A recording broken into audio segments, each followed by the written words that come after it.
મારા પરિવારનું શું થશે? આરવ બેટા, થોડીવારમાં તારો તાવ ઉતરી જશે. ડરતો નહીં બેટા, તમારા દીકરાને બ્લડ કેન્સર છે અને એ પણ છેલ્લા સ્ટેજમાં છે. જો એને બચાવવો હોય તો તરત જ કોઈ પ્રાઇવેટ હોસ્પિટલમાં લઈ જવું પડશે. મહેશ, આ કોનું છોકરું લઈને આવ્યા છો? અરે ભગવાન, પોલીસ આપણને નખોદ જ કાઢી નાખશે. મહેરબાની કરીને અત્યારે જ એને ત્યાં મૂકી આવો જ્યાંથી લઈને આવ્યા હો. જીનલ, આ કોઈ સામાન્ય છોકરી નથી, આ તો આપણા આરવની જિંદગી છે, એના શ્વાસ છે. પણ હવે મારો આરવ મરવો નહીં જોઈએ. આ છોકરી આપણો કમાવવાનો રસ્તો બનશે. મહેશજી, રહેવા દો, આ પાપ આપણને બાળીને ખાક કરી નાખશે. જ્યારે મારો દીકરો લોહીની ઉલટીઓ કરે છે ત્યારે તને પાપ પુણ્ય નથી દેખાતું? આ કોઈની કાળજાની કોર છે, એના મુલાયમ ગાલે રાખ છોલાય છે. એને ન રંજાડો. મારા બાપ વડોદરા શહેરનો કાળજાણ બપોર અને ડામરના રસ્તા પરથી નીકળતી ભયાનક લૂ. આ લૂ માત્ર રસ્તાને જ નહીં પણ એક લાચાર બાપના જમીરને પણ જીવતે જીવ બાળી રહી હતી. આ વાર્તા છે મહેશની, જેણે આખી જિંદગી પ્રામાણિકતાથી પોતાના પરિવારનું પેટ પાડ્યું, પણ નસીબે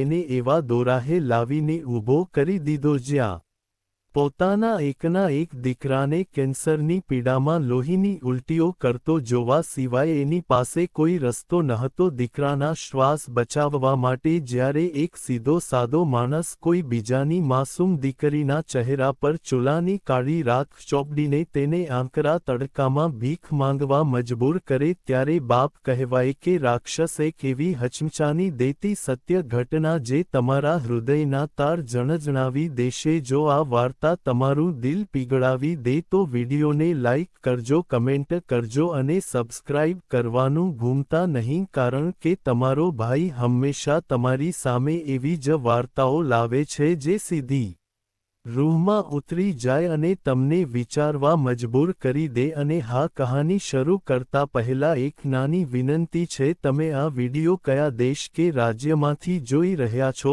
તમારું નામ અને તમારા શહેરનું નામ કમેન્ટ બોક્સમાં જરૂરથી લખજો, જેથી અમને ખબર પડે કે આપણો પરિવાર ક્યાં સુધી ફેલાયેલો છે. તો ચાલો કોઈ વિલંબ કર્યા વિના શરૂ કરીએ આજની આ દિલને સ્પર્શી જતી કહાની. વડોદરા શહેરની પ્રખ્યાત યુનિવર્સિટીની બહાર આકરા તાપમાં પરસેવે રેબઝેબ થઈને પોતાની નાસ્તાની લારી ચલાવતો મહેશ પ્રજાપતિ એકદમ સીધો અને ખુદાર માણસ હતો.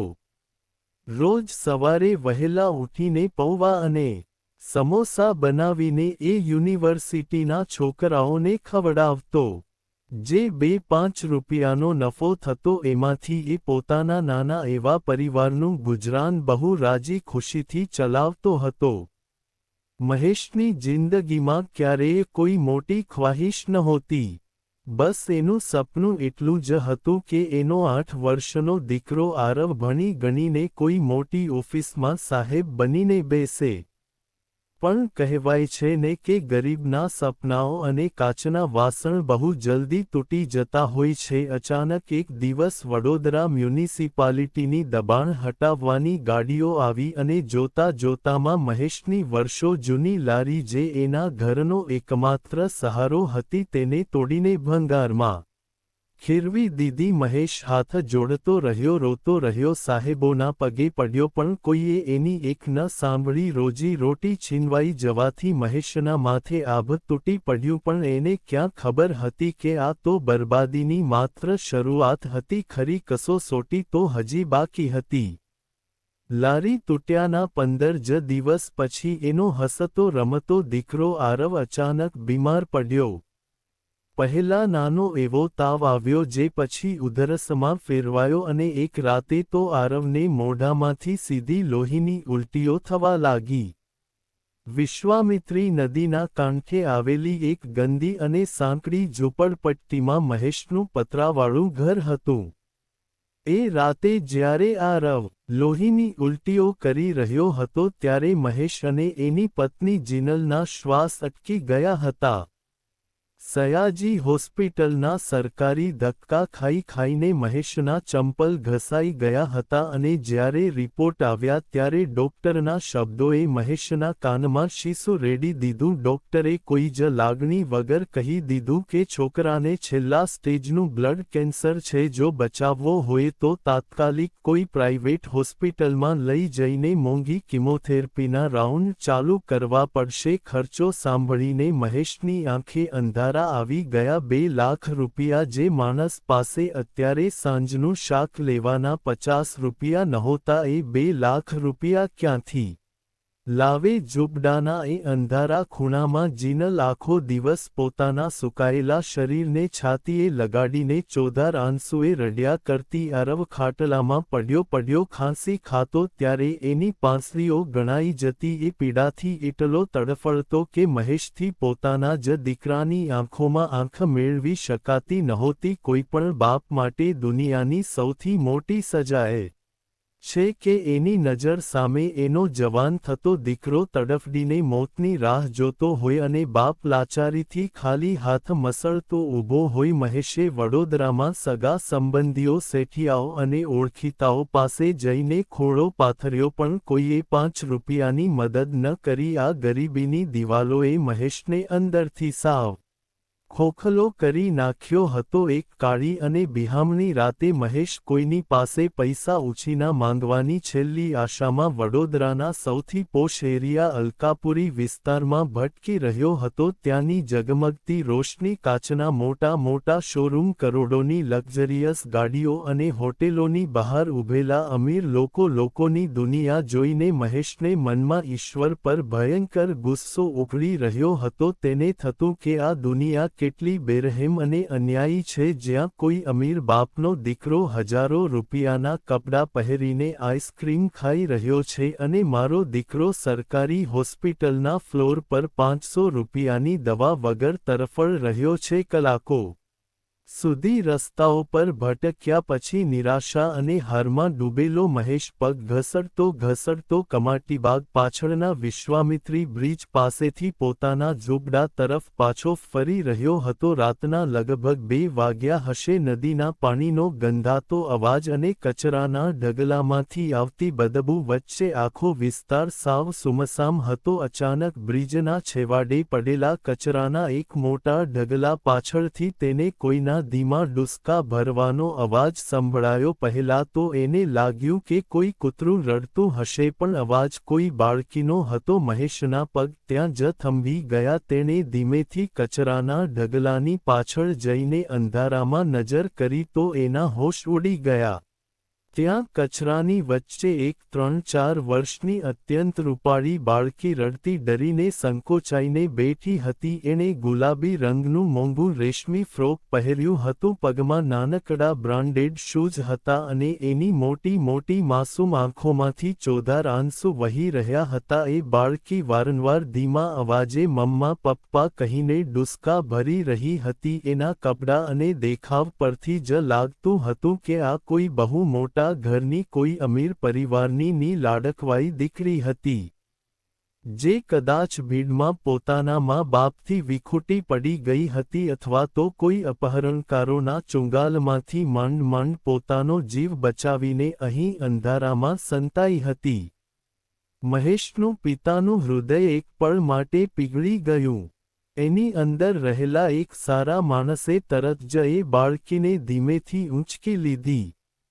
બાળકી ડરના માળિયા ધ્રુજતી હતી, પણ મહેશનો સ્પર્શ મળતા જ એણે એના મેલા શર્ટ પર માથું ઢાળી દીધું અને એને વળગીને ચૂપ થઈ ગઈ. મહેશનો પહેલો અને સાચો વિચાર એ જ હતો કે આ માસૂમને અત્યારે જ સયાજીગંજ પોલીસ સ્ટેશન લઈ જવું. એના મા-બાપ પણ અત્યારે મારી જેમ જ પોતાની દીકરી માટે માછલાની જેમ તડફડતા હશે. કોઈકની ખાલી થયેલી ગોદ ભરાઈ જશે. પણ જેવા તેણે પોલીસ સ્ટેશન તરફ જવા માટે પોતાના ડગલા માંડ્યા કે તરત જ અંધારા રામાં એને પોતાના ઝૂંપડાના ખાટલામાં પડેલા કેન્સરગ્રસ્ત દીકરા આરવનો પીળો પડી ગયેલો ચહેરો અને એની ઉધરસનો અવાજ યાદ આવી ગયો. ગરીબી અને મજબૂરીના શેતાને મહેશના કાનમાં ધીમેથી ઝેર રેડવાનું શરૂ કર્યું. એના મગજમાં વિચારોનું વાવાઝોડું શરૂ થઈ ગયું કે મહેશ, જો તું આ અમીર ઘરની દીકરીને પોલીસને આપી દઈશ તો તને શું મળશે? ખાલી એક શાબાશી. બે હાથ જોડીને કોઈ તારો આભાર માનશે, પણ શું એ શાબાશીથી તારા દીકરાનું નો કેન્સર મટશે? કિમોથેરેપીના એ 2 લાખ રૂપિયા તું ક્યાંથી લાવશે? આરવની લોહીવાળી ઉલટીઓ કેવી રીતે બંધ કરીશ? પણ જો આ રૂપાળી, ગોરી અને લાચાર બાળકી તારી પાસે હોય તો વડોદરાના અમીર લોકો એની માસુમિયત જોઈને દયા ખાઈને તને એટલા પૈસા ભીખમાં આપશે કે તારા દીકરાનો જીવ બચી જશે. ગરીબી અને લાચારી માણસ પાસે એવા કામ કરાવે છે જેની તેણે સપનામાં પણ કલ્પના ન કરી હોય. મહેશ અંદરથી ધ્રુજી રહ્યો હતો. તેનું જમીર તેને ચીસો પાડીને રોકી રહ્યું હતું કે આ પાપ છે. કોઈની દીકરીની જિંદગી બરબાદ કરવી એ મહાપાપ છે, પણ કાળી રાત અને આરવને બચાવવાનો સ્વાર્થ એના જમીર પર હાવી થઈ ગયો. તેણે એ બાળકીને પોતાના ફાટેલા શર્ટમાં છુપાવી અને નદીના કાંઠે આવેલી પોતાની ઝૂંપડપટ્ટી તરફ ઉતાવળા ડગલે ચાલવા લાગ્યો. જ્યારે તે અડધી રાતે ઘરે પહોંચ્યો અને ફાનસના આછા અજવાળામાં જીનલે એ રૂપાળી બાળકીને જોઈ ત્યારે તે ડઘાઈ ગઈ. જીનલના હાથમાંથી પાણીનો લોટ ફોટો છૂટી ગયો. એણે ધ્રુજતા અવાજે પૂછ્યું, મહેશજી, આ કોનું છોકરું લઈને આવ્યા છો? આના કપડાં તો જુઓ, કોઈ બહુ મોટા ખાનદાનની દીકરી લાગે છે. તમે ક્યાંક ચોરી તો નથી કરીને? અરે ભગવાન, પોલીસ આપણને નખોત કાઢી નાખશે. મહેરબાની કરીને અત્યારે જ એને ત્યાં મૂકી આવો જ્યાંથી લઈને આવ્યા હો. પણ મહેશની આંખોમાં હવે એક અલગ જ જુનૂન સવાર હતું, એક પાગલપણ હતું. તેણે દાંત ભીંસીને કડકાઈથી કહ્યું, જે જીનલ, આ કોઈ સામાન્ય છોકરી નથી. આ તો આપણા આરવની જિંદગી છે, એના શ્વાસ છે. આ ભગવાનનો આશીર્વાદ છે કે કોઈનો શ્રાપ એ મને ખબર નથી, પણ હવે મારો આરવ મરવો નહીં જોઈએ. આ છોકરી આપણો કમાવાનો રસ્તો બનશે. આપણે એનું નામ ચંદા રાખીશું, કારણ કે આ તૂટેલા અને અંધારા ઝૂંપડામાં એ ચાંદાના અજવાળાની જેમ આવી છે. જીનલ બે હાથ જોડીને રડતી રહી, પણ મહેશની મજબૂરી અને એના જુનૂન સામે એસા સાવ લાચાર થઈ ગઈ. મહેશ હવે એક સામાન્ય બાપ મટી ગયો હતો. તે ગુનેગાર બની ગયો હતો જેણે પોતાના દીકરાના શ્વાસ ખરીદવા માટે કોઈ બીજાની માસૂમ દીકરીની જિંદગીનું બલિદાન આપવાનું નક્કી કરી લીધું હતું. બીજી સવાર મહેશ અને માસૂમ ચંદા માટે અત્યંત ભયાનક અને કાળજું કંપાવનારી હતી. મહેશ જાણતો હતો કે જો આટલી ગોરી, રૂપાળી અને સાફ સુથરી બાળકીને લઈને તે રસ્તા પર ભીખ માંગવા જશે તો લોકો તરત જ ઓળખી જશે અને કોઈક પોલીસને બોલાવી લેશે. તેને અમીર ઘરની દીકરી મટાડીને એક ગરીબ ભિખારણ બનાવવી જરૂરી હતી. તેથી તેણે એક એવું કામ કર્યું જે કરતા રાક્ષસને પણ શરમ આવે. તેણે પોતાના ઘરના માટીના ચૂલામાંથી બળેલા લાકડાની કાળી રાખ અને બહારથી વિશ્વામિત્રીના કાંઠાની સૂકી માટી લીધી. પેલી માસૂમ બાળકી એટલે કે ચંદા ડરીને એક ખૂણામાં ભરાઈને બેઠી હતી. મહેશ ધીમે ધીમે એની પાસે ગયો. એણે પોતાના કઠોર હાથ ઓથી એ બાળકીના રેશમી અને મુલાયમ વાળમાં ધૂળ અને માટી નાખીને જાણી જોઈને ગૂંચવણ પાડી દીધી. પછી તેણે એના ગોરા અને અત્યંત નાજુક ગાલ પર પેલી ચૂલાની કાળી રાખ અને માટી ઘસી દીધી. રાખની બળતરા અને મહેશના કઠોર હાથથી બાળકી ડરના માર્યા જોર જોરથી ચીસો પાડીને રડવા લાગી. જીનલ આ દ્રશ્ય જોઈ ન શકી. તેણે દોડીને મહેશનો હાથ પકડી લીધો અને રડતા રડતા કરગરવા લાગી. મહેશજી, રહેવા દો. આ પાપ બાપ આપણને બાળીને ખાક કરી નાખશે. આ કોઈની કાળજાની કોર છે. એના મુલાયમ ગાલે રાખ છોલાય છે. એને ન રંજાડો મારા બાપ. પણ મહેશે જીનલને જોરથી હડસેલો મારીને જમીન પર પાડી દીધી અને ગુસ્સામાં રાડ પાડીને કહ્યું, જ્યારે મારો દીકરો લોહીની ઉલટીઓ કરે છે ત્યારે તને પાપ પુણ્ય નથી દેખાતું? આ રાખ નથી જીનલ, આ આપણા દીકરાની કિમોથેરપીની દવા છે. આજ રાખ આપણને પૈસા અપાવશે. મહેશે જબરદસ્તીથી બાળકીના મોઘા કપડાં ઉતારી લીધા અને તેને આરવના જૂના ફાટેલા અને મેલા કપડાં પહેરાવી દીધા. ગઈકાલ રાત સુધી જે અમીર ઘરની લાડલી હતી તે હવે એક સાવ લાચાર, ભૂખી અને ગરીબ ભિખારણ ચંદા લાગી રહી હતી. પોતાના પાપના પહેલા પગથીએ ચઢીને મહેશે બાળકીને લઈને વડોદરાના સૌથી પોશ એરિયા અલકાપુરીના ટ્રાફિક સિગ્નલ પર પહોંચી ગયો. બપોરનો કાળઝાળ તડકો ડામરના રસ્તાને શેકી રહ્યો હતો. ચંદાના કોમલ પગમાં હવે ચપ્પલ પણ ન હતા અને ગરમ ડામર પર એના પગ દાજી રહ્યા હતા. જ્યારે સિગ્નલ લાલ થાય અને મોટી મોટી લક્ઝરિયસ ગાડીઓ ઊભી રહે ત્યારે મહેશ પરાણે ચંદાને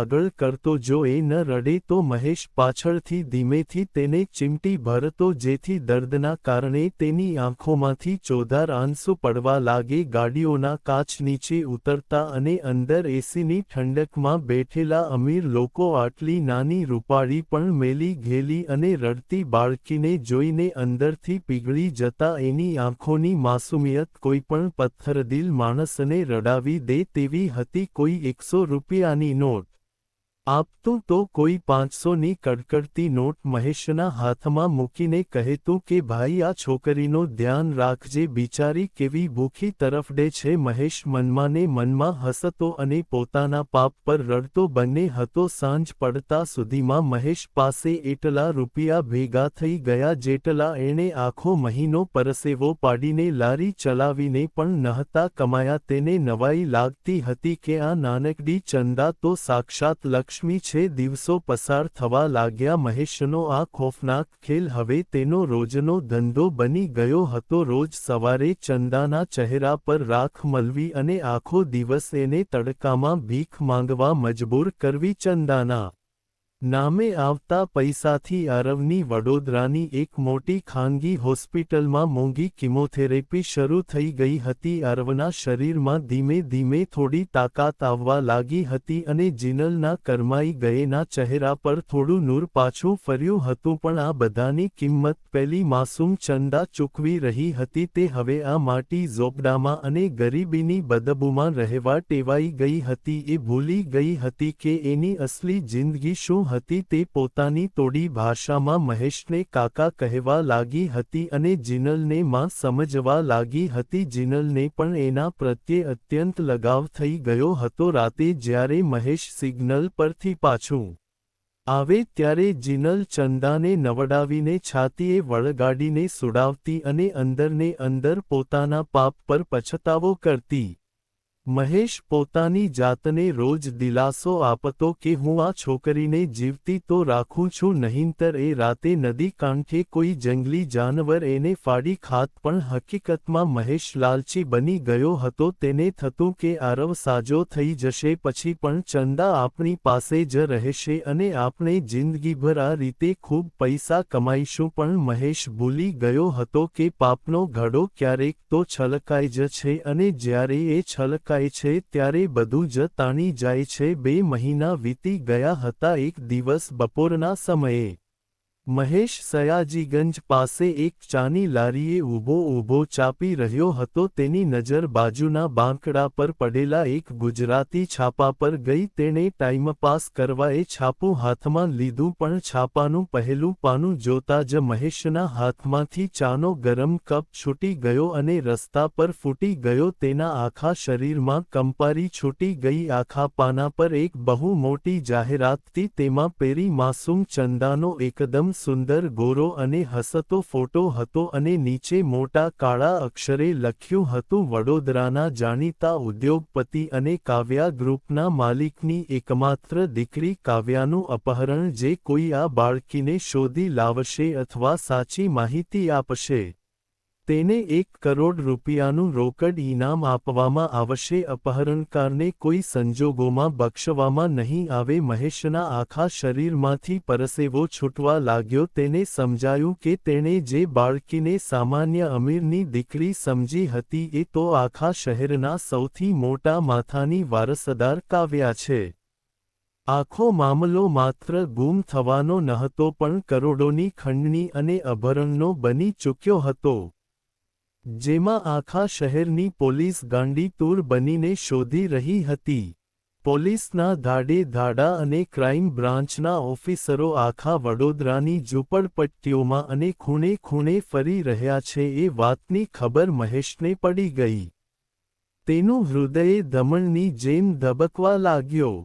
તે ચાના પૈસા આપ્યા વગર જ ત્યાંથી પાગલની જેમ ભાગ્યો અને વિશ્વામિત્રી નદીના કાંઠા તરફ દોટ મૂકી. રસ્તામાં તેને એક જ વિચાર આવતો હતો કે જો પોલીસ પકડશે તો મને સીધી ફાંસી જ થશે. આરવની કેન્સરની દવાઓ પાછી બંધ થઈ જશે, મારો દીકરો મરી જશે અને મારી પત્ની રસ્તા પર રજડી પડશે. મારે મારી કાવ્યાને નહીં મારી ચંદાને લઈને ક્યાંક ભાગી જવું પડશે. જ્યારે તે હાફતો અને પરસેવે રેબઝેબ થઈને પોતાની ઝૂંપડપટ્ટીની ગલી પાસે પહોંચ્યો ત્યારે તેના પગ ત્યાં જ થંભી ગયા અને આંખો ફાટી ગઈ. તેની ઝૂંપડપટ્ટીની બરાબર બહાર 2 પોલીસની જીપ ઊભી હતી. લાલ ભૂરી લાઇટો ફ્લેશ થઈ રહી હતી અને 4-5 પોલીસવાળા હાથમાં દંડા અને પેલો છાપાવાળો ફોટો લઈને ઝૂંપડાઓને તલાશી લઈ રહ્યા હતા. એક ઇન્સ્પેક્ટર રઘુકાકા નામના એક પડોશીનો કોલર પકડીને સખત અવાજમાં પૂછપરછ કરી રહ્યો હતો. બોલ ડોસા, આ 2 મહિનાથી પહેલો મહેશ એક નવી છોકરીને લઈને ફરે છે, ઈ ક્યાંથી લાવ્યો છે? સાચું બોલ, ઉતાર નાખીશ. એને લાગ્યું કે હવે એની બધી જ ચાલાકી નો અંત આવી ગયો છે.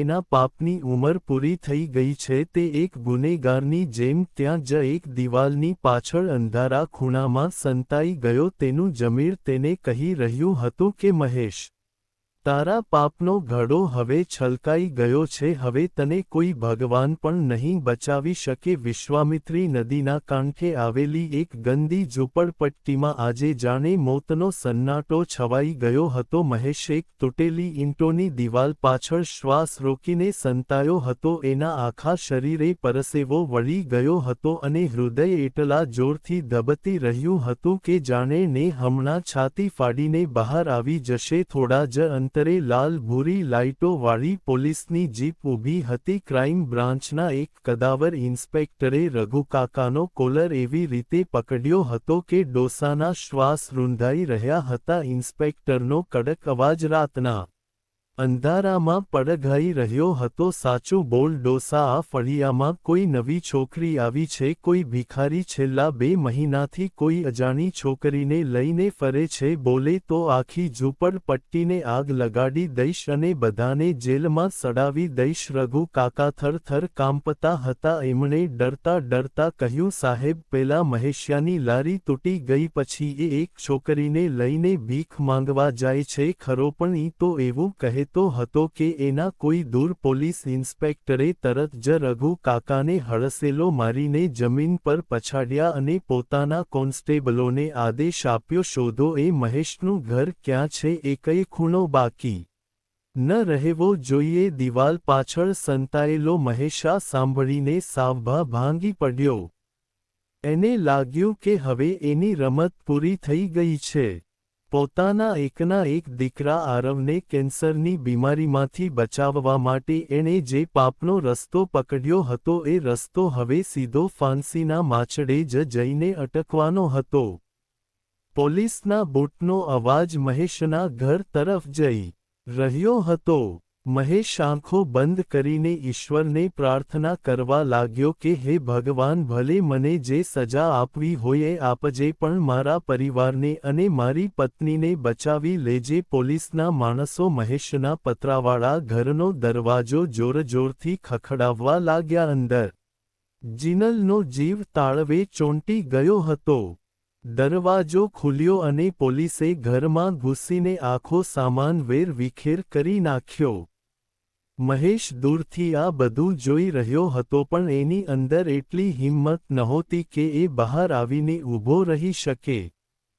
ખાટલામાં સૂતેલો આરવ ડરના માર્યા જોર જોરથી ખાંસી ખાવા લાગ્યો. પોલીસે આખા ઘરમાં ટોર્ચ મારીને ખૂણે ખૂણો ફેંદી માર્યો પણ ક્યાંય પેલી માસૂમ ચંદા એટલે કે કાવ્યા નહોતી. ઇન્સ્પેક્ટરે જિનલને ધમકાવીને પૂછ્યું કે તારો વર ક્યાં છે અને પેલી ભીખ માંગવા વાળી છોકરી ક્યાં છે. જિનલે રડતા રડતા અને બે હાથ જોડીને ખોટું બોલતા કહ્યું કે સાહેબ મારો માણસ તો સયાજીગંજ બાજુ મજૂરી ગોતવા ગયો છે અને પેલી છોકરી તો મારા દિયરની દીકરી હતી. એ લોકો ગઈકાલે જ એને પાછી પોતાના ગામડે લઈ ગયા. પોલીસ ઇન્સ્પેક્ટરને જિનલની વાત પર પૂરો ભરોસો ન બેઠો પણ ખાટલામાં લોહીની ઉલટીઓ કરી રહેલા આરવની દયનીય હાલત જોઈને એમનું કઠોર હૃદય પણ થોડું નરમ પડ્યું. ઇન્સ્પેક્ટરે જતાં જતાં ચેતવણી આપી કે જો મહેશ આવે તો એને કહેજે કે સીધો પોલીસ સ્ટેશને હાજર થઈ જાય, નહીંતર એને પાતાળમાંથી પણ શોધી કાઢીશું. પોલીસની જીપો ત્યાંથી રવાના થઈ અને ઝૂંપડપટ્ટીમાં પાછો એવો જ ભયાનક સન્નાટો છવાઈ ગયો. મહેશના જીવમાં જીવ આવ્યો. એ ધીમા પગલે ચોરની જેમ પોતાના જ ઘરમાં દાખલ થયો. એણે અંદરથી દરવાજો બંધ કરીને સાંકળ મારી દીધી. જિનલ જમીન પર બેસીને ધ્રુસકે ધ્રુસકે રડી રહી હતી. મહેશ ધીમેથી પૂછ્યું કે જિનલ તે ચંદાને ક્યાં સંતાડી? જિનલે ઈશારો કરીને ખૂણામાં પડેલા અનાજના ખાલી ડબ્બા તરફ આંગળી કરી. મહેશ ડબ્બાનું ઢાંકણું ખોલ્યું તો અંદર એ માસૂમ કાવ્યા પરસેવે રેબઝેબ અને ગભરાયેલી હાલતમાં સંકોચાઈને બેઠી હતી. એના હોઠ ડરથી સિવાય ગયા હતા.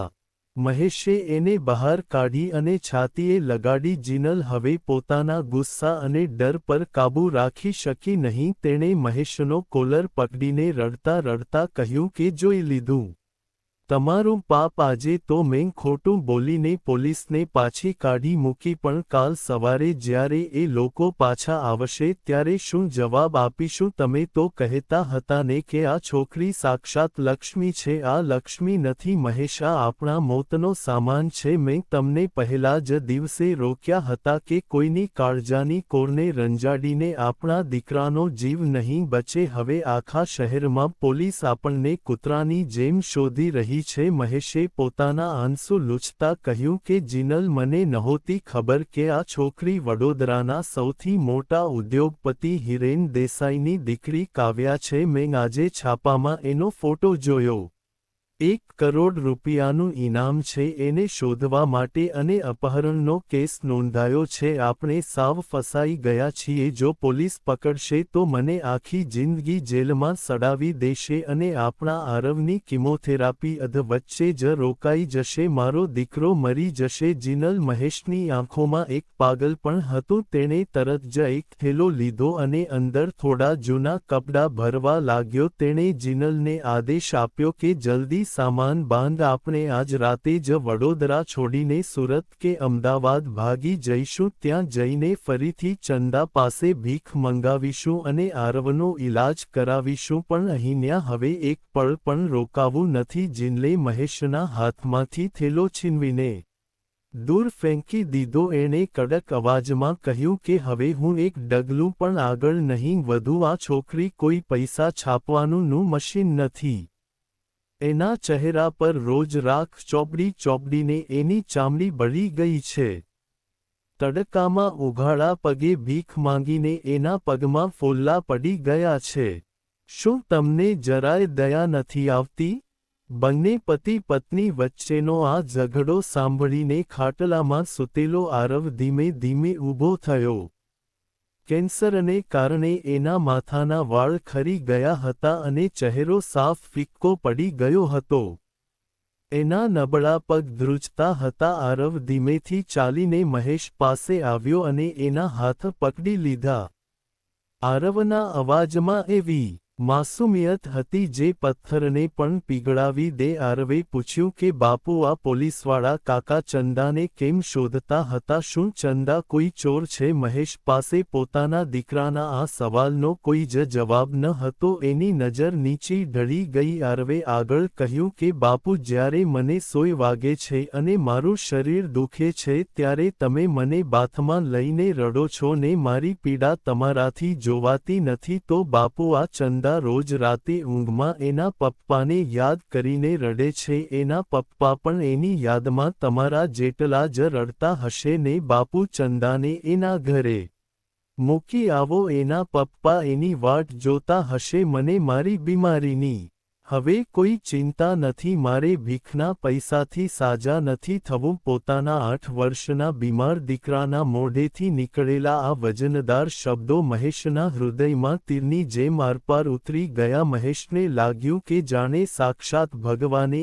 એના દીકરાના સ્વરૂપમાં આવીને એને લાફો માર્યો છે. એ માણસ જે 2 મહિનાથી સ્વાર્થ અને લાલચમાં આંધળો થઈ ગયો હતો તો એની આંખ પરથી અચાનક પટ્ટી હટી ગઈ. મહેશ ઘૂંટણભેર જમીન પર બેસી ગયો અને ધ્રુસકે રડવા લાગ્યો. એને પોતાના જ હાથોથી સૂગ આવવા લાગી. જે હાથોથી એણે એક માસૂમ દીકરીના ચહેરા પર ચૂલાની રાખ ચોપડી હતી એના અંદરનો રાક્ષસ આજે મરી ગયો હતો અને એક અસલી બાપ જાગી ઉઠ્યો હતો. મહેશે ઊભા થઈને જીનલ સામે જોયું અને કહ્યું કે જીનલ થોડું ગરમ પાણી કર અને સાબુ લાવ. આજે આ પાપને મારે મારા જ હાથે ધોવું છે. જીનલે તરત જ એક તપેલમાં નવશેકું પાણી કર્યું. મહેશે પોતાના કઠોર હાથોમાં નરમાશ લાવીને કાવ્યાના ચહેરા પરથી પહેલી કાળી રાખ અને માટી ધીમે ધીમે ધોવા માંડી. જેમ જેમ રાખ ધો